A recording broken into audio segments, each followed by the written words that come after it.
nag-draft ni sa iligan para maliit ko. So sayo ko pa na ito bulot.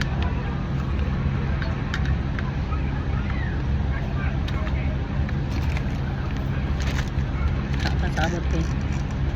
Man ako lunch.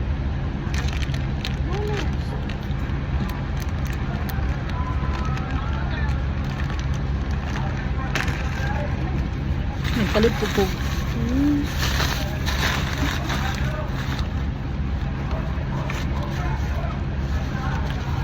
Napay parcel giabot.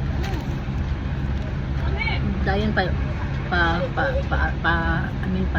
na ko so giabot akong parcel so wala na ako to na i-unboxing na ako diri sa kanang bus. So ito nga biba.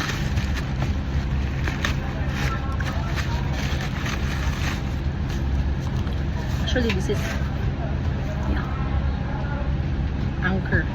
Anchor na na fast charging na na ay ulo sa charger. So since wala pa man koy Apple na charger, so napalit ko kuan niya.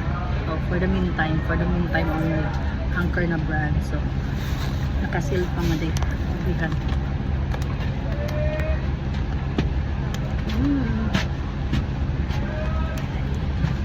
Di ko nag-unboxing sa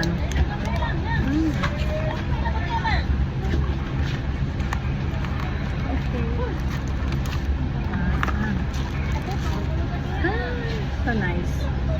So I choose white. White man akong kuan. So it's 30 watts. And it's Anchor brand. Nice ang brand na Anchor. Kung ka sa So okay. Thank you, Anchor.